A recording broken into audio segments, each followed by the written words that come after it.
참으로 좋으신 우리 하나님 아버지 감사합니다. 우리 한 사람 한 사람 오늘도 하나님의 자녀로 하나님과 함께 살아감을 다시 한번 고백합니다. 오늘도 이 새벽을 깨워주시며 또 우리 한 사람 한 사람 하나님 입술을 열어 하나님을 찬송하게 하시고 하나님이 나의 하나님이심을 또한 고백하게 하시며 오늘도 말씀을 통하여 말씀 붙들고 살아가게 하시니 참으로 감사합니다.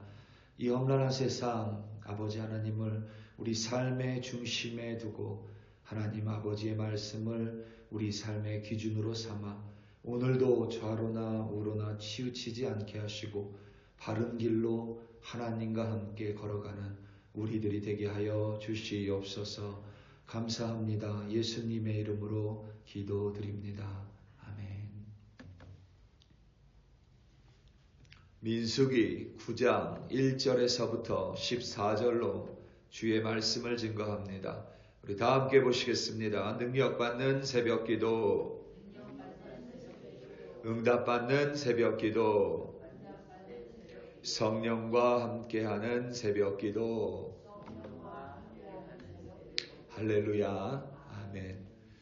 미국 시간으로 어제 4월 2일 도널드 트럼프 대통령은 전 세계를 향해 보편적 관세를 발표했습니다.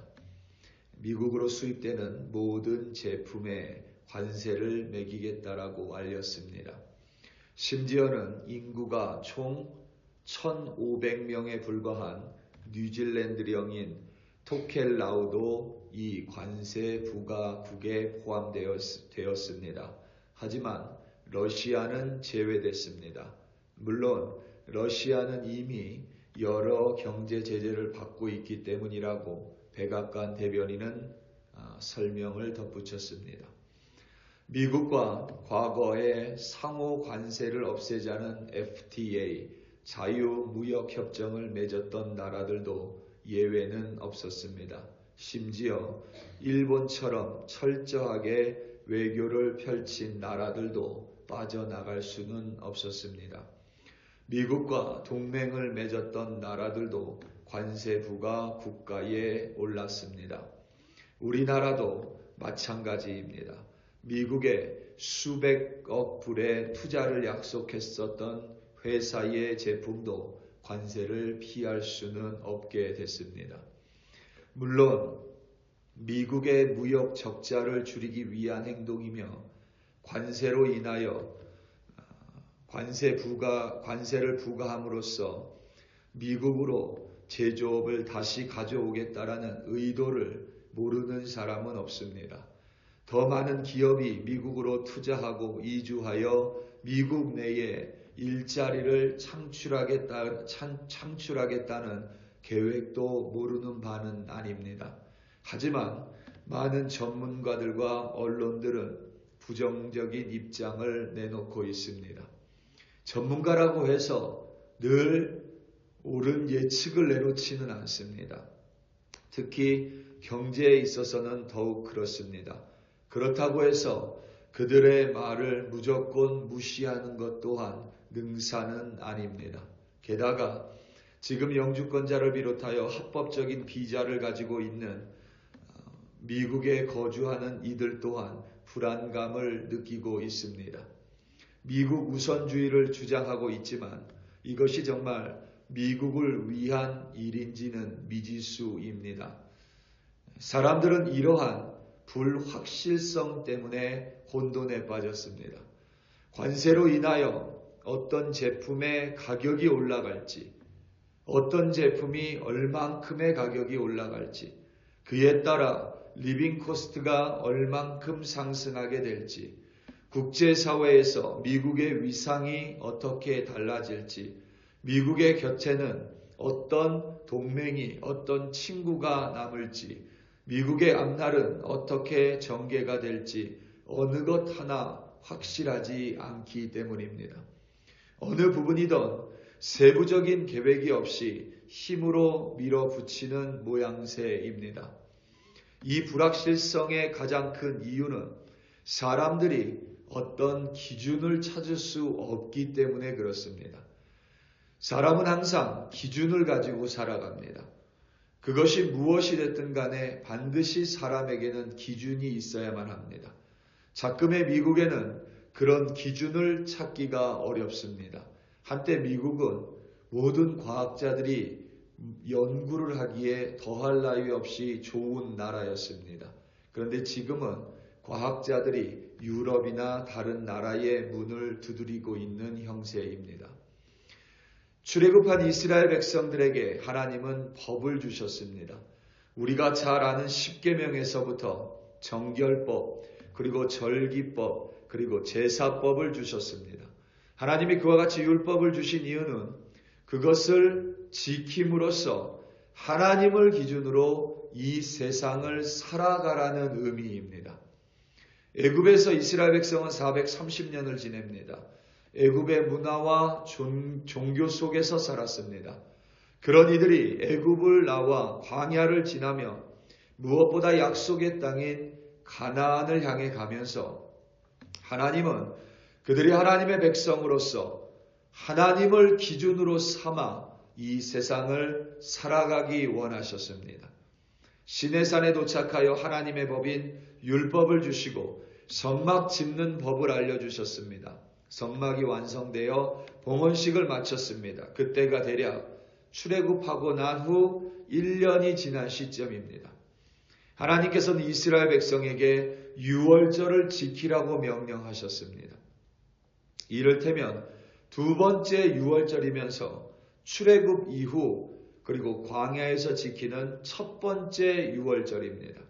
그런데 지난번 유월절에서는 아직 정결법이 공표되기 전이기에 모든 이스라엘 백성이 유월절을 지키는 데에 어떤 문제도 없었습니다.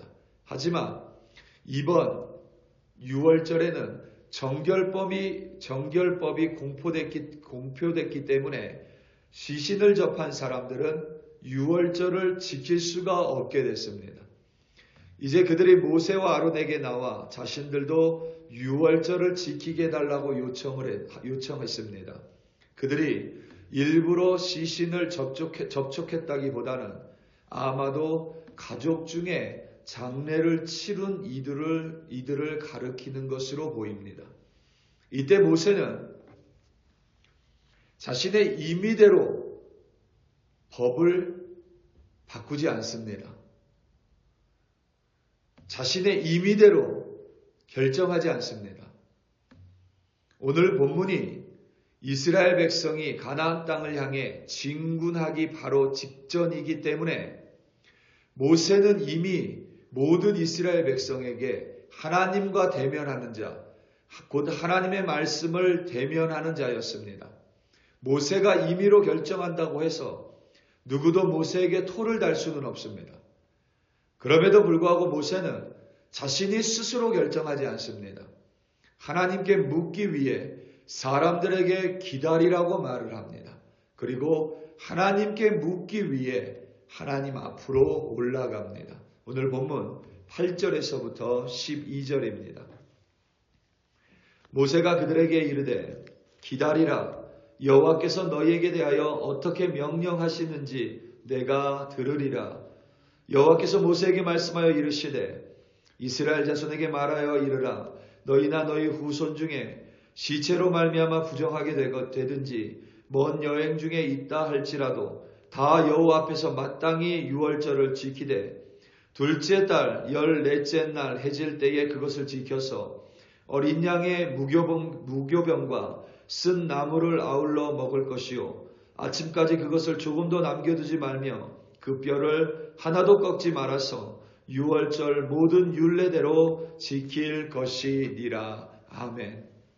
시신을 접촉하여 부정하여 진 사람들 또한 반드시 유월절을 지키라는 하나님의 명령입니다. 그런데 그들을 위하여 특별히 첫째 달 14일이 아니라 둘째 달 14일에 그들이 유월절을 지키라고 하나님은 말씀하셨습니다. 아울러 여행 중에 있어서 첫째 달 14일에 유월절을 지키지 못하는 자들도 둘째 달 14일에 유월절을 지키라고 명령하셨습니다. 그리고 첫째 달에 유월절을 지킬 수 있음에도 불구하고 그렇게 하지 않는 자들은 백성 중에서 끊어질 것임을 첨언하셨습니다. 이는 유월절은 지켜도 되고 안 지켜도 되는 날이 아니라 누구든지 하나님의 백성이라면 반드시 유월절을 지켜야 한다는 뜻입니다. 그리하여 하나님을 기준으로 살아가라는 하나님의 명령입니다. 기준이 없이는 융통성을 발휘하면 안 됩니다. 기준이 없는 융통성은 자기가 원하는 대로 하는 것뿐입니다. 반드시 기준을 세워야 우리는 유연성도 가질 수 있고 보완도 할 수가 있습니다. 나중에 신명기에 가면 이 법이 조금 더 바뀝니다. 그러니까 유월절 법이 조금 바뀌는데 광야에서는 각자가 유월절 어린 양을 잡고 그리고 각자의 처소에서 유월절 만찬을 했습니다.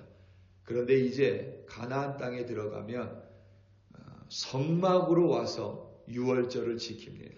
그리고 성전에 어린 양을 헌물하고 그리고 그 나머지 음식을 집으로 가져가서 가족들과 함께 유월절 만찬을 합니다. 기준이 없이는 어떤 융통성도 부릴 수가 없고 유연성도 그리고 보완도 할 수가 없습니다. 반드시 우리에게는 기준이 필요합니다. 그런데 하나님을 믿는 사람이라면 반드시 하나님이 우리 삶의 기준이 되어야만 합니다. 하나님의 말씀을 지키는 이유도 가장 궁극적으로는 하나님과 동행하기 위함입니다. 하나님을 나의 삶의 기준으로 세우고 그리고 그 기준을 나의 표대 삼아서 오늘도 험한 세상 가운데 변화하는 이 세상 가운데 흔들리지 않고 하나님을 향해 하나님과 함께 바른 길로 걸어가게 하기 위한 하나님의 명령입니다. 우리 사랑하는 성도 여러분, 오늘 하루 살아가시면서 과연 무엇을 붙들고 살아가시겠습니까? 하나님이라는 기준이 우리에게 사라진다면 우리는 하나님의 백성이라는 이름도 사라지게 될 것입니다. 오늘 하루 하나님을 기준으로 살아가시고 하나님께 물으시고 하나님의 말씀을 순종하시며 하나님과 함께 동행하는 여러분들이 되시기를 예수님의 이름으로 축원합니다. 다 함께 기도하시겠습니다. 우리 이 시간 함께 기도할 때에 특별히 열방을 위하여 합심하여 기도하겠습니다. 무질서함은 하나님의 뜻이 절대 아닙니다.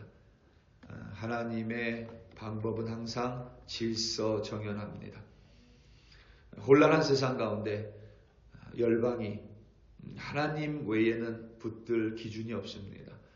동맹도 이미 사라져버렸고 국제관계 속에서 영원한 친구라는 것은 없습니다.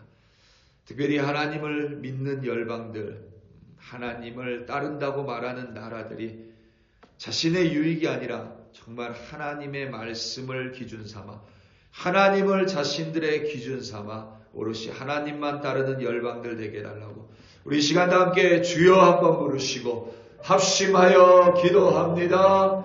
주여 할렐루야 할렐루야 할렐루야. 아버지 하나님 감사하고 감사합니다. 오늘도 아버지 하나님 우리에게 말씀을 주시며 이 말씀 붙들고 하나님을 기준 삼아 이 세상을 살아가게 하시니 참으로 감사하고 감사합니다. 아버지 하나님 특별히 열방을 위하여 기도합니다. 하나님을 믿는 나라라고 표방하는 미국 또 대한민국 또 아버지 하나님 기독교 국가라고 말하는 유럽들이 아버지 하나님의 말씀을 기준으로 살아갈 수 있도록 다시금 하나님께로 돌아와 하나님을 기준으로 삼아 하나님을 표대로 삼아 살아가는 열방들 되게 하여 주시옵소서. 모든 정책들이 하나님의 말씀에 기인하게 하시고 하나님을 바라봄으로 말미암아 아버지 하나님 열방이 서로 경쟁하는 것이 아니라 서로 연합하여 하나님의 나라를 이루고 하나님의 뜻을 이루는 아버지 하나님 열방들이 될 수 있도록 하나님이 들어 사용하여 주시옵소서. 오늘도 하나님을 바라봅니다. 오늘도 하나님과 함께 살아가는 우리들이 되기를 간절히 기도합니다. 아버지 하나님 하나님이 기준이 아니고서는 이 험난한 세상 살아갈 수 없음을 고백합니다. 하나님을 기준으로 삼지 않고는 흔들릴 수밖에 없음을 고백합니다. 때로는 난관에 봉착하고 때로는 어려움을 마주하고 때로는 문제를 직면할 때에 무엇보다 하나님께 먼저 묻는 자들 되게 하시고 하나님의 말씀을 통하여 성경을 통하여 하나님의 뜻을 깨달아 그 말씀 그대로 순종하는 우리들이 되게 하여 주시옵소서. 오늘도 하나님을 바라보고 하나님을 기준으로 삼아 승리하는 주의 백성들로 인도하여 주시옵소서. 감사하고 감사합니다.